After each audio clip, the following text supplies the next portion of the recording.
and given second sight. But I've never believed it. I thought it was all just stories told by my people. I never thought any of it was true. I always believed that it was just a made-up story. Well, I don't know what it is, said the ghost, but thank God for it, because thanks to you and to your ability to see me, I'm going home to Dragos, to my family. Billy Byte felt good that she was helping someone. Imagine that, a lowly factory worker with superpowers. On Dragos, no one believed her, but they thanked her anyways and promised that they would give General Kobar, the ghost, a proper burial, but that she could not attend in person because she was still under quarantine, so she could not leave the spaceport. So Billy Byte watched the burial from the quarantine area at the spaceport, then hung around for a while longer, just in case the ghost needed her for anything else. But the ghost was gone. Then after a day or two, a group of Dragonians came bearing gifts. They gave her a new robot body with all of the bells and whistles. It was unbelievable robot body, and told her that since she somehow had the access codes to this ancient relic of a ship, that it was hers to keep, and that she was free to return to Earth with it. Wait a minute, she said, looking at them and sizing up the situation. You didn't think that I was hanging around here just to get paid, did you? They said nothing. So she continued, I'm telling you the truth. I met a ghost, a real-life ghost, and she needed my help to get home to Dragos, and I helped her. That's all I did. They smiled at her, and Billy Byte knew that she would never be believed. Her story of meeting the ghost, it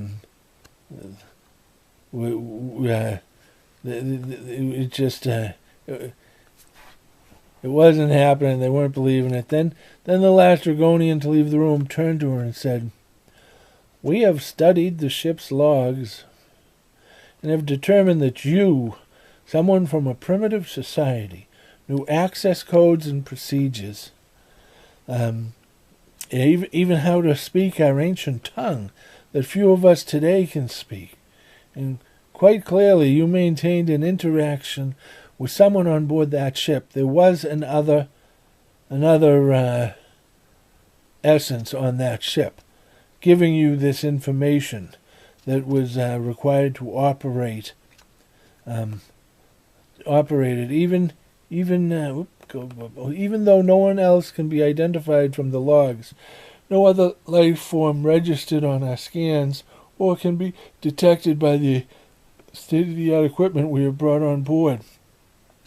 The appearance of conversation and social interaction was maintained throughout the entirety of the trip, and that convinces us that you had assistance and help in accomplishing all that you have.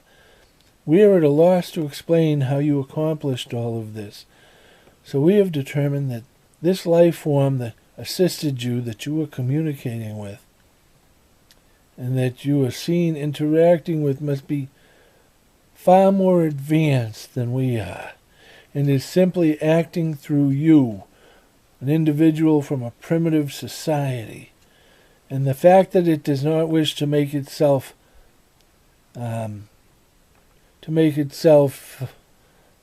known, to make direct contact with us, should not be taken as a sign of aggressiveness or duplicity of any kind.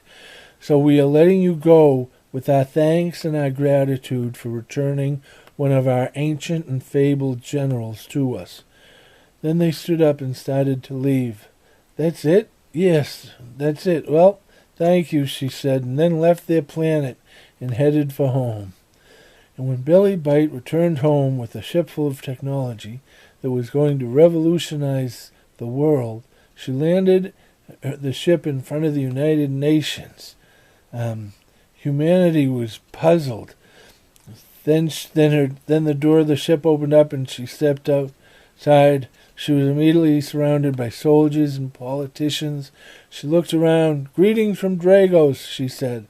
Then, after she explained everything to the World Body, she donated the ship and all of its contents to the Commonwealth of Earth for the shared common good of its people. And as thanks, the United Nations gave her a title, First Ambassador, and all of the perks and privileges that went with it, and an office in Central City where she enjoyed her state-of-the-art robot body to the max.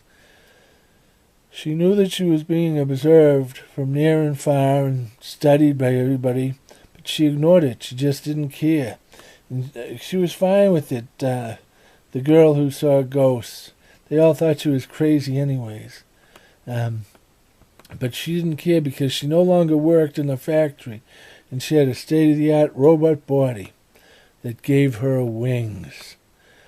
The epilogue is, as a United Nations minister without portfolio and a title to go with it, First Ambassador, Bailey Byte could go anywhere and do anything she wanted.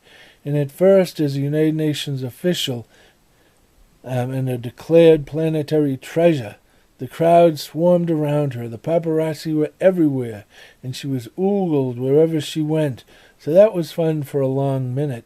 Then she wanted to be forgotten and just go back to being Bailey Byte. As she stepped out of the limelight and returned to her home village. And she was shocked, surprised that it had worked. She was forgotten. Years later, she was interviewed by a cover reporter looking to make a name for herself, Hillary Blank. "Tell me about your years of obscurity," Hillary began. "Well," said Billy Byte, "I was really surprised when the crowds and the paparazzi stopped following me, and I became forgotten. I had wished it, but I didn't think it was possible. But once the crowds left, I adjusted quite nicely to life in my home village. I had a closet full of robot bodies that I could place my cybernetic organic head upon, and so I could wear a different body every night. It was quite a life. Eventually I settled down, and today I spend most of my time with my children and grandchildren. And here in my home village, I think of it as a good life. I'm happy. And here among my people, I was no longer known as the girl who met a ghost.